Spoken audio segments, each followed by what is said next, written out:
ठीक है, अगर मैंने गलत किया आप मेरे ऊपर कीजिए। आप एक दारू की दुकान पे जो लोग दारू लेने आए हैं उनको भी अंगे में ले लिया। एक भी व्यक्ति से पूछ लीजिए क्यों गया था ठेके पे। अगर वो व्यक्ति बोल दे मैं केशु के साथ गया था तो मैं अपनी राजनीति नेतागिरी करना छोड़ दूंगा। कैसे कह रहे हो आप कि केशु भाई के साथ में वहां पर गए थे और वो सारे लोग उनके समर्थक हैं? नहीं कर सकते। तो इसीलिए आज का जो है मैं रात दिन हर समाज के लिए, हर व्यक्तियों के लिए मैं आधी रात को खड़ा हो जाता हूँ, क्योंकि मुझे मेरा समाज और अन्य समाज सभी भाइयों के पीड़ा को मैं समझता हूँ।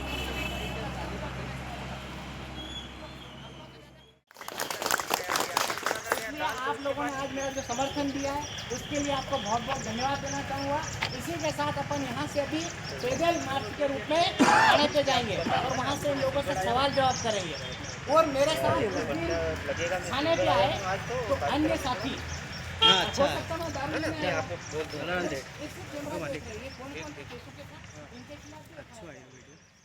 एक व्यक्ति बोलेगा, बाकी सब सुनेंगे अपन और हर व्यक्ति को मौका मिलेगा बोलने का। ठीक है, आज अपने साथ गलत हुआ, कल किसी और के साथ। अरे हम जैसे नेताओं को नहीं छोड़े फिर आपको क्या छोड़ेंगे? उनके सामने कितने भी बड़ा संकट आ जाएगा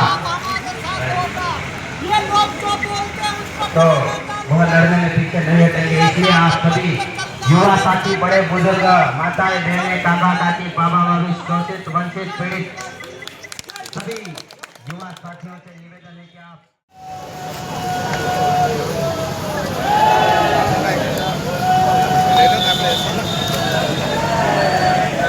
पिक्के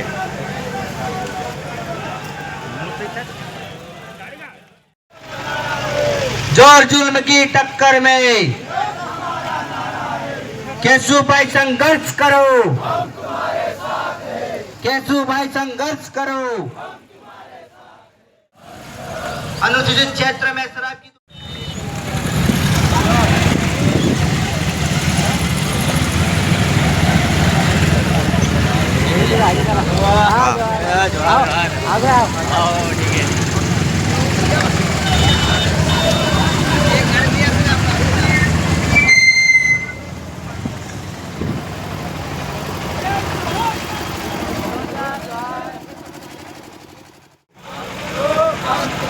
होश में आकर काम करो।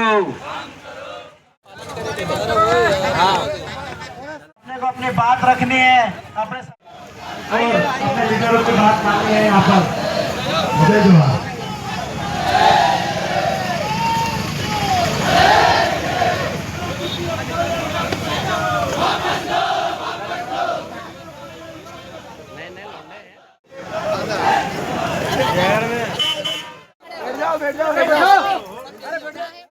हमारी मांगे पूरी करो, हमारी मांगे पूरी करो, आवाज दो, वो लड़ेंगे। जिस प्रकार से जिस मुद्दों को लेकर अपन आए हैं उस मुद्दों के ऊपर अपन बात करेंगे। एक एक भाई 5-5 मिनट बात रखेगा और एक भाई बात करेगा, बाकी सभी भाई चुप रहेंगे। एक एक व्यक्ति अपनी बात रखेंगे। यहाँ पर अपन क्यों आए हैं, किस लिए आए हैं, जो चीजें की है वो उचित है, लीगल की है या अनलीगल की है, उन चीजों के ऊपर डिफेंड करेंगे।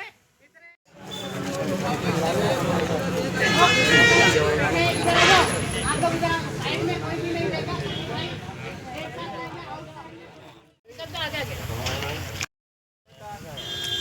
ये हमारे क्षेत्र में मैं जैसे कि बताते आ रहा हूँ कि हमारे इलाके में गांव-गांव में गोली बिस्किट की दुकानें कम होगी, लेकिन ये शराब की, अंग्रेजी शराब की दुकानें हर गली मोहल्ले में अवैध शराब बिक रहा है।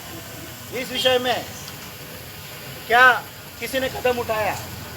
आज हम लोग ये गंदगी ये लोग फैला रहे हैं, इस गंदगी को साफ करने के लिए जो हमने कदम उठाया उस विषय में हमारे जनप्रतिनिधि केशु भाई नीनामा जो अपने समाज के लिए, इस क्षेत्र की जनता के लिए आवाज़ उठा रहे हैं।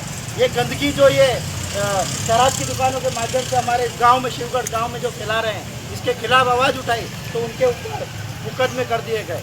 तो ये कहाँ का न्याय है भाई? कहाँ तक सही है ये? जब हमारे लिए हमारे जनप्रतिनिधि लड़ रहे हैं, उनके लिए उनके ऊपर अगर ये एफआईआर हो रही है तो हम आम आदमियों का क्या होगा भाई? सोचने वाली बात है, सोचने का विषय है ये। शराब, अगर शासन प्रशासन इन शराब माफियाओं के साथ देगा तो भाई इन ठेके वालों के मात्र आज से 7 दिन बचे हुए हैं, लेकिन जिला हराम कर देंगे। हम बता दे रहे हैं, ये सारे उनके अगर ठेके में वहाँ बैठ गए ना वहाँ जाके तो बता देंगे कि दूध का पानी कर देंगे। आपके थाने में और जेलों में जगह कर सकते चंदा हो रहा है। अरे बीच में एक वीडियो जारी हुआ था, 5,000, 10,000, 20,000 पोस्ट के हिसाब से बट रहा भाइयों। लेकिन हम लोग जब आवाज उठा रहे हैं तो हम पे एफआईआर हो रही है। जो जहर बेच रहे उनके ऊपर कोई एफआईआर नहीं हो रही है। तो ये कहाँ का न्याय है भाइयों? अरे दुकानें नहीं रहने देंगे हम यहाँ पे। नहीं रहने देंगे, यही हमारी मांग है कि हमारे टीएसपी क्षेत्र में, अनुसूचित क्षेत्र में पंचायत के प्रस्ताव भी लेके आए। देखते हैं न लोकसभा न विधानसभा, सबसे बड़ी ग्राम सभा है। देखते हैं कौन है। आज यहाँ पर साबित हो जाएगा। या तो सरकार ने जो निर्देश दिए हैं, जो हमारी पॉलिसी है, जो अनुसूचित क्षेत्र में बड़ी ग्राम सभा, ठीक है, आज पंचायत में ग्राम सभा पारित करके 2 बार लेकर दे रहे हैं। तो आप किसका मानेंगे, किसका आदेश मानेंगे? यदि हमारी ग्राम सभा सर्वोच्च है तो ग्राम सभा ने 2 बार लिखित में दे, उसको किसी समाज से जोड़ के नहीं देखना चाहिए, चाहे किसी भी समाज। लेकिन वो गलत कर रहा है। उसके विरोध में हमारे भाई प्रतिनिधि जो भी अच्छा काम कर रहे हैं, उसके साथ में हम लोग पूरे मध्य प्रदेश के जन संगठन इनके साथ में है। क्योंकि ये पूरे समाज की लड़ाई है, किसी आदिवासी समाज की लड़ाई नहीं है, यीशु भाई की अकेले की लड़ाई नहीं है। सबको सुधारने की जो जरूरत है। आज लगातार बाजार में गाली गलौज, माँ बहन की गालियाँ देते, बच्चियाँ पढ़ने वाले, लेकिन सबसे पहले हमारे ये मांग है कि उसको बंद किया जाए। जोहार, जिंदाबाद, जय आदिवासी। वो चेतन वेद सबसे बड़ा, मैं मंगता इसलिए कहूँगा कि इससे पहले टेंडर जो था 50 करोड़ रुपए का इम्प्लीमेंट किया और अगला जो ठेका था वो खुद का है। तो दारू माफिया सबसे बड़ा कौन? आप उनके यहाँ पर टोटल संपत्ति यानी कि वर्तमान की 10,000 करोड़ के आसपास की, एक अधिकारी होकर इतना बड़ा पैसा कहां से आया? ये सीबीआई के द्वारा जांच के लिए हमने आदेश लेटर भी लिखा है। उसके बाद में जितने भी उच्च अधिकारी है उन लोगों को भी दिया है। भाई आप इस क्षेत्र में नौकरी कर रहे हो तो या दलाली कर लो या फिर आप लोग ठेकेदारी कर लो।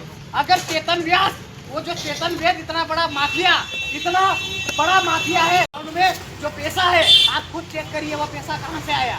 सारे लोग नौकरी करते हैं, हमने माना। इससे पहले वाला ठेकेदार था, उनमें सभी का कम्युनिटी यानी कि उन 2-3-4 लोगों ने पार्टनरशिप में उन लोगों ने ठेका लिया था। आज जाके सारी मैंने एविडेंस के साथ पूरा प्रूफ करूंगा मैं कि वो कितना बड़ा दारू का ड्रग्स माफिया है। मैं बता रहा हूँ आपको। आप पुलिस प्रशासन हो और ये जो वर्दी है आपने रात दिन मेहनत करके पाई है। हमारे जैसे नेताओं को हम लोगों ने नौकरी नहीं दिया। आप जो स्टार लगे हैं ये आपके दम पे लगे, आपकी कलम पे लगे। आपको किसी भी नेता की गुलामी करने की जरूरत नहीं। आपको सच्चाई को स्वीकार करना पड़ेगा। आप तहसीलदार साहब बने हो, एमपीपीएससी फाइट किया आपने, यूपीएससी फाइट किया, किसी नेता ने नौकरी नहीं दी आपको, इसलिए सच्चाई करना पड़ेगा। और ये मंगते बाबले यूपी बिहार से आके मेरे को बोलते हैं कि तुम कौन? मैं इस क्षेत्र का राजा हूँ, इन लोगों ने मुझे राजा बनाया। इनका सेवक हूँ मैं। इनके लिए आप मुझे बताओ, हमने कलेक्टेड ऑफिस में हमने 2 बार मैंने आवेदन मेरे लेटर पे लिखित में दिया। श्रीमान शिवगढ़ के यहाँ पर आवागमन में और सभी क्षेत्रवासियों को काफी परेशानी का सामना करना पड़ता। आज दिन विवाद होते, आज दिन लड़ाई होते। जब कलेक्टर साहब नहीं सुन रहे हैं, एसडीओ साहब नहीं सुन रहे हैं, तो मुझे अनलीगल काम करने में फिर मुझे कोई परेशानी नहीं आएगी और मैं 10 बात करूँगा। क्योंकि आपका सिस्टम भ्रष्ट है, आप कुछ काम नहीं कर पा रहे हो। और मुझे सबसे बुरा बात है, सम्मानीय राज्य मंत्री का दर्जा होता है मेरे जिला पंचायत के अध्यक्ष, उनके साथ भी भेदभाव शोषण हो रहा जा रहा। रात को 9 बजे वो भी धरने पर बैठ रहे। ऐसे व्यक्ति के भी जगह नहीं है, तो फिर हम लोगों को भी अनलिगल काम करने से कोई नहीं रोक सकता। ये मैं आपके सामने इसी के साथ ये अगर लीगल तो गणेश कौन में या चेतन वेद? अब आज से ठान लो, इनके 9 दिन बचे, एक भी गांव में गाड़ी घुसने दोगे? एक भी गांव में गाड़ी घुसने दोगे? इनका ठेका रहना चाहिए। अब आपको डिसीजन करना है। अगर कॉन्फिडेंस के साथ आप अधिकारी हो तो अधिकारी की लैंग्वेज में आप एक अच्छा कदम उठा के देखिए इस क्षेत्र के लिए, इस क्षेत्र के विकास के लिए। फिर देखो इस समाज का उत्थान क्यों नहीं होता है। ये सिर्फ आदिवासी समाज की बात नहीं है, ये आसपास रहने वाले सारे भाइयों की बात है। आपको क्या लगता है, प्रशासन इन लोगों को क्या लगता है कि केसु को जेल में डाल दोगे? अरे आप मुझे फांसी भी नहीं लगा सकते, थोड़ी ना क्या मैं तुम लोगों से डरूंगा। आप एक के आपने एफआईआर की, मान गए, लेकिन मैं यहाँ के लोकल लोगों को नहीं दोष दूंगा। ये कहाँ से क्या हुआ, सच्चाई को जानो पहले आप लोग। मैं लोकतंत्र से जीता हुआ व्यक्ति हूँ, तो आम नागरिक की क्या स्थिति होगी? हजारों, मेरे को उप राज्य मंत्री का दर्जा का मतलब होता पूरे जिले में करोड़ों लोग रहते हैं, उनका जनप्रतिनिधि हूँ मैं। उसके बाद भी अनदेखा करके एफआईआर मुकदमा कर देते हो, जेलो। ये तो ठीक है, वैध है या नहीं है आप लोग डिसीजन ले लीजिए। वो साथ में मेरे यहाँ के लोग थे, मेरे समर्थक थे या नहीं थे, वो भी आप देख लीजिए। अन्यथा 8 दिन के बाद वो उग्र आंदोलन होगा कि तुम्हारी एसपी कार्यालय में गाड़ियां क्या पैर रखने की जगह नहीं मिलेगी। ये सिर्फ 12 घंटे, कल 12 बजे ऐलान किया, 4 बजे, और आज ये स्थिति है। 8 दिन में अगर करूंगा तो रतलाम में एक भी अगर गली खाली मिल जाए, आप बता देना, मैं आपको चेतावनी देती हूँ। जो लीगल मांगे है वो चीजें ज्ञापन बेस्ट तरीके से पढ़े और कोशिश करेंगे उन चीजों के ऊपर इम्प्लीमेंट करें। यानी जी एक बार आप खड़े होता है श्रीमान, एसडीएम साहब को आना पड़ेगा। आप लोग फिर वही है, फिर मुकदमा करोगे तुम लोग। मैं बैठ जाऊंगा धरने पे जाके, मैं बता रहा हूँ, उठूंगा नहीं मैं। ये सब चले जाएंगे तो भी पूरी रात बैठ जाऊंगा, मैं बता रहा हूँ आपको। तहसीलदार साहब ये चीजें नहीं चलेगी, आपको मुकदमा करने का बोल दीजिए। आप हमारे को 2 मिनट मत देखो, अंदर आकर भी देखो।